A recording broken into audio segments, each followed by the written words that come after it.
Good morning, good afternoon, good evening. This is the Angels in Politics broadcast. Of course, you should always know that you are the news. Remember, you're the news.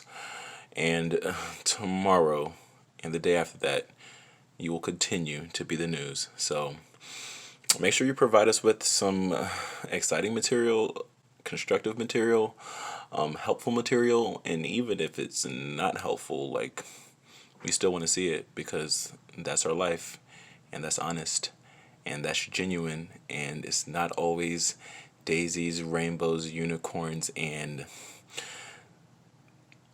you know, posh, wealthy, Anglo-Saxon, middle class, skinny white women with blonde hair that's on TV that can tell you what is truth and what is not, and what is important and what is not, and what the standard beauty aesthetic should be for beautiful women and what isn't, because they don't look like most of the women in America. Matter of fact, they don't look like the majority of women in America. Matter of fact, they don't look like an accurate depiction of what the truth is. And I just really want you to know that you're extremely important, and you, homegirl, you, homie, you're the news.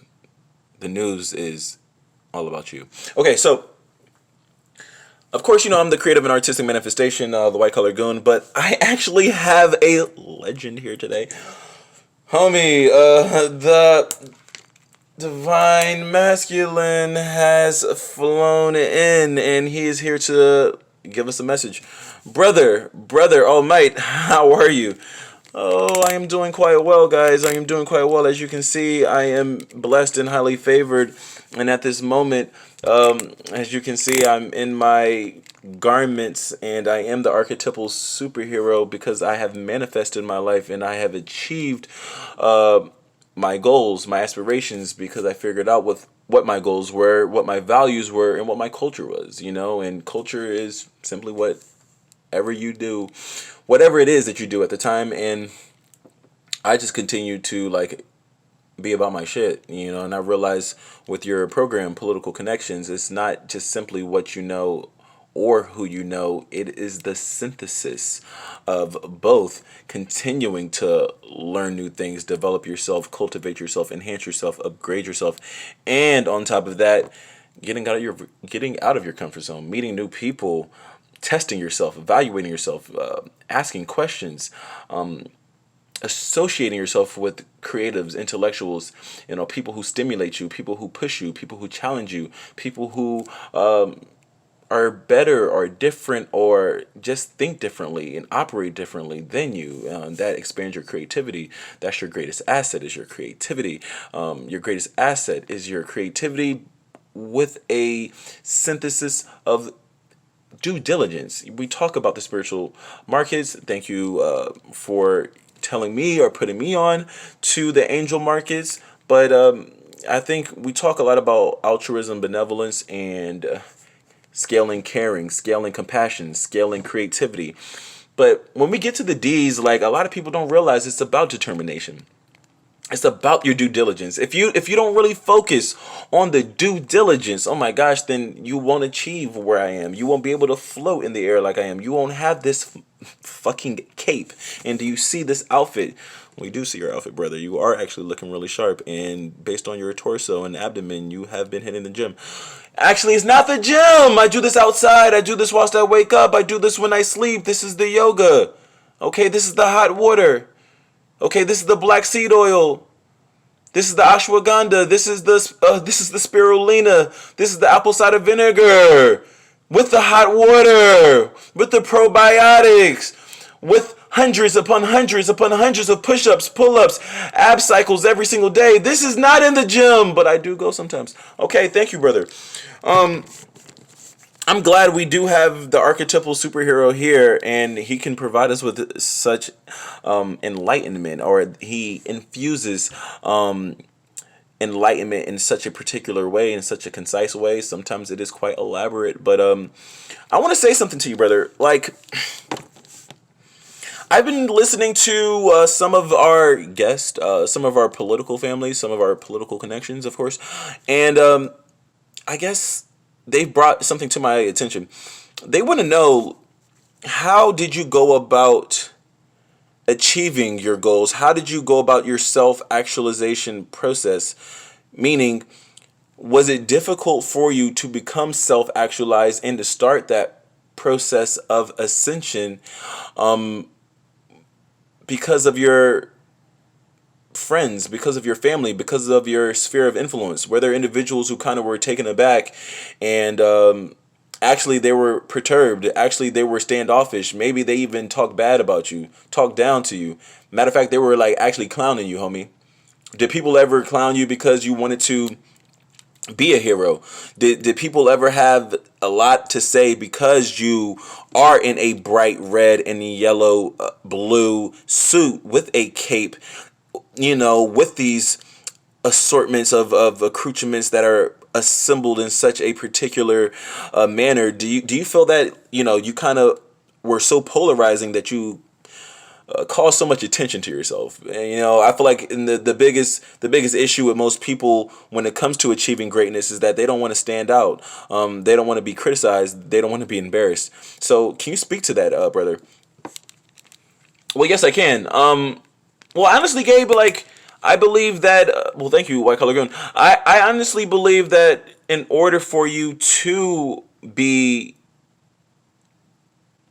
the optimal version of yourself, in order for you to be the archetypal superhero, the quintessential superhero, in order for you to figure out what your superpowers are, you cannot, you must not, it is imperative that you don't give a fuck about what other people have to say. And I know that language is so visceral and I know that language is so powerful, but you cannot. They have books nowadays about the subtle art of not giving a fuck or not giving a shit or don't give a shit or don't care what people say. But like, these are just titles on books that are placed for shock value. This is for projections on your Barnes and Noble bookstore when you walk by, for people to be like, oh my gosh, they have these titles that have curse words in it. But like, really, you don't even have to open up the book to realize, well, you should read it. But the truth of the matter is, people are going to have something to say regardless. If you're mundane, if you're normal, if you're complacent, if you're quiet, if you're in the shadows, like, people are going to talk about you regardless. Ladies, you know this. Ladies, you know you can be spot on starting your business, cultivating your skills, your intelligence, your competence, your industriousness. You can be out there reading, studying. You can be out there training. You can be out there meditating. You can be out there exercising. You can be out there spending time with your family, spreading your feminine energy, your divine feminine energy to your family, your friends, your significant others. Do you know what people are still going to call you? Something not good. That's for damn sure. You were doing everything right and you realize they still had something to say. So, that's why so many women get to over 30, over 40 and say, well, fucking hell, man. If you were going to talk bad about me back then, I should have been a hoe. I should have been one. Whatever a hoe was, I should have been one. Because, I was so busy worried about my reputation, big reputation. Well, the whole time, my reputation was tarnished when people didn't even know about me in the first place.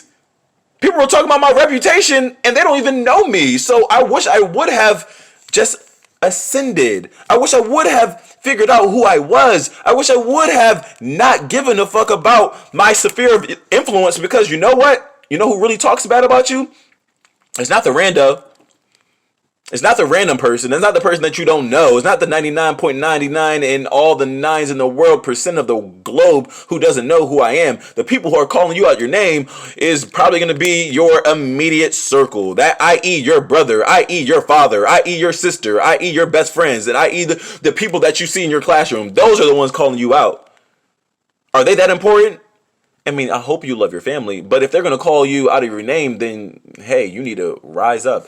I know those girls in your classroom might think they're tough shit, but chances are they're still working on themselves and they have their own insecurities.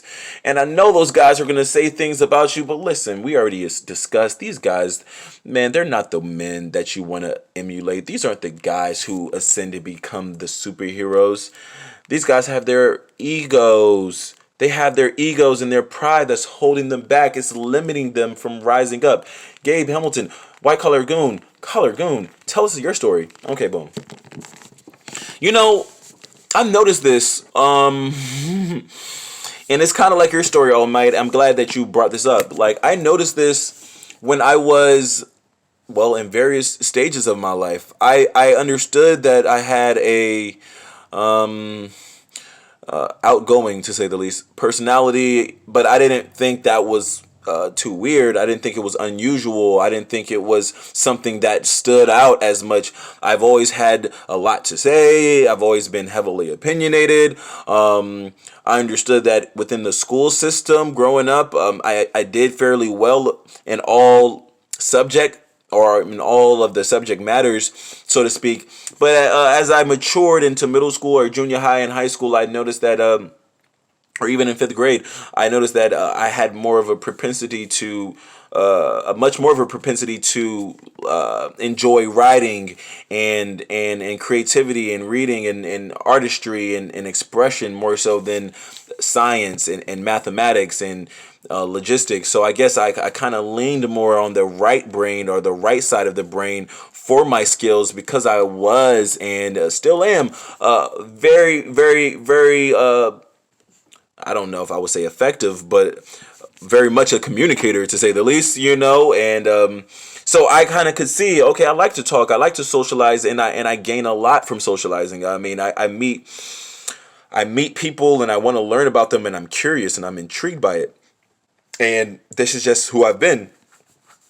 But I noticed around the age of, I don't know, elementary, well, I would just say middle school, probably. Middle school, and then in high school, I was seeing it much more. And then by the time, I got out of university and then I started traveling the world, it was a reoccurring theme that I found that my male counterparts, my male friends or male colleagues or male acquaintances, people who I just met, in transit or transient friends or people who I grew up playing basketball with or whatever the case may be, I noticed that there was an uneasiness, so to speak, when I would be in an environment with them interfacing with the opposite sex. Are you talking about sexual politics? Of course I'm talking about sexual politics. Of course I'm talking about sexual politics. So I realized when women, young ladies, girls, when they were brought into the occasion, I found that due to my personality, due to my personable, hospitable, excessive outpouring of information, my loquaciousness, my direct verbiage, my direct way of approaching people, I don't know. Maybe it's the fact that I was comfortable. I think that was the hook, line, and sinker that kind of disturbed or made some of my friends or colleagues or acquaintances or just transient individuals who I met who were male a bit I don't know. I guess they felt some kind of way because so many guys aren't that comfortable around women, right? I would say the majority of women expect men to not be that comfortable around them. I mean, I feel like the majority of women probably see guys as being somewhat, corny or shy or bashful or nervous or anxious or neurotic or they have all kinds of conflicts or inner complexes that they must deal with as it pertains to the opposite sex because of whatever reason. And I'm not going to lie about it. I mean, I definitely had my issues, and I speak to you about them quite often, right?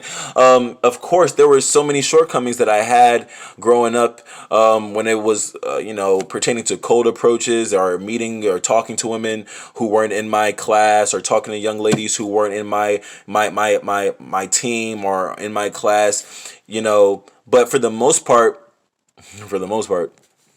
this is how I've always been. And I've been like this with my friends, and I've been like that with women who are friends, and I've been like this with teachers, and I've been like this with superiors, and I've been like that with subordinates, and I've never had subordinates for the most part, because I've been the pupil, I've been the student. But it throws people off because the majority of people aren't this way across the board. A lot of people get nervous when they talk to teachers. A lot of people don't want to be around the administrators or the administrative staff or the corporate staff or whoever is on top because they feel nervous and they feel shy. They feel, ashamed of who they are, or they try to hide who they are. And here I am just being me. And I noticed from like down the street. I used to play basketball with a homie of mine, and shout out to the homie. He's doing good things. He's in California right now, making his moves. And I'm praying for you, brother, and your family. But I noticed him and another guy before I was driving.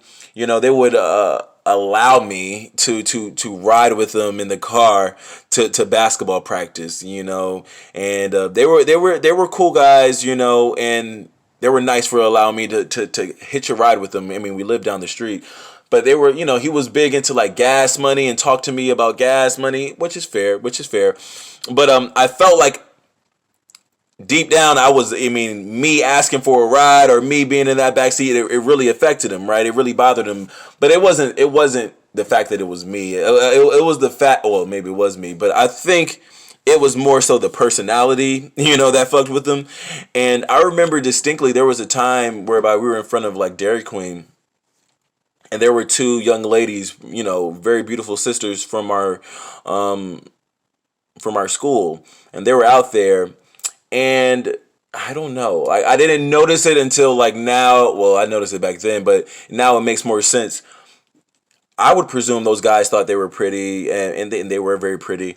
But now that it makes sense, they were standing there, and I was just talking to them. It wasn't a thing. It wasn't like, oh shit, these are the girls, or oh, let me like change my demeanor or my disposition. Let me like roll my shoulders back and puff my chest up now that there's girls around. It was just, oh, those are girls, and we know them, and they ride our school bus or something like like normal shit. And I'm just talking with them, and I'm just being myself. And I noticed that homie was looking at me whilst I was talking to him.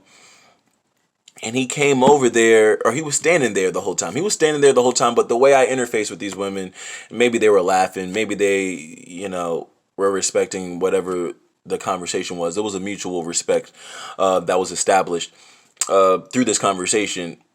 But I saw this look on my homie. I saw this look on this, on the guy, and out of nowhere, he comes out with a joke, like a joke on me, like, oh man, this guy, man, carry your ass. You look like a camel, or you look like the camel from a cigarette box or something. And I was like, okay, fair enough, fair play. One, that wasn't his joke. He got that from another guy from the basketball team, so it was like a recycled joke.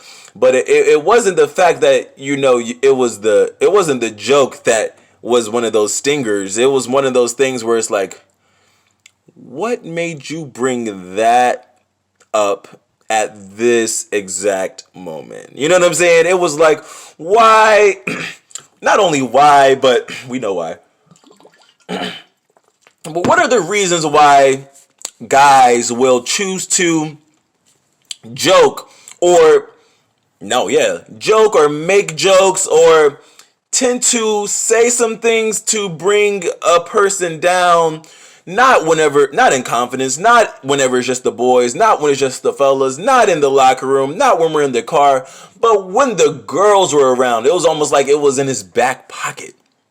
It was almost as if he was saving it. It's like, damn, what can I do to get him? And it's like, oh, now when we got girls around, and once they see that the girls were, I'm not going to say the girls were like, oh my gosh, Gabe, we love you. They weren't like that. They were just having conversation. But the fact that they were maybe having conversation with me and smiling with me and maybe respecting the fact that I was myself and conversational with them, and these guys were maybe the quieter, and they definitely were the quieter type, particularly around women.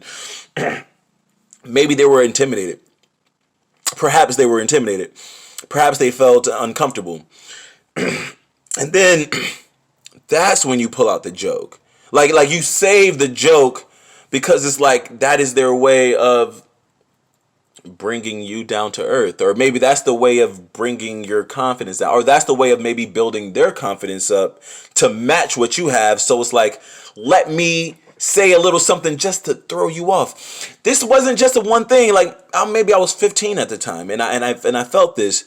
But then I saw that, and then it was a reoccurring thing. I mean, like, even when I was in Thailand, and Thailand was 10 years later, or almost, just about 10 years later, 8 years later, you know, I meet guys at a random hostel, and for people who don't know what hostels are, they're like guest houses, traveling homes for people who are taking trips, and everybody hangs out in mutual places, and there's barracks and there's rooms, but it's a conducive space for travelers.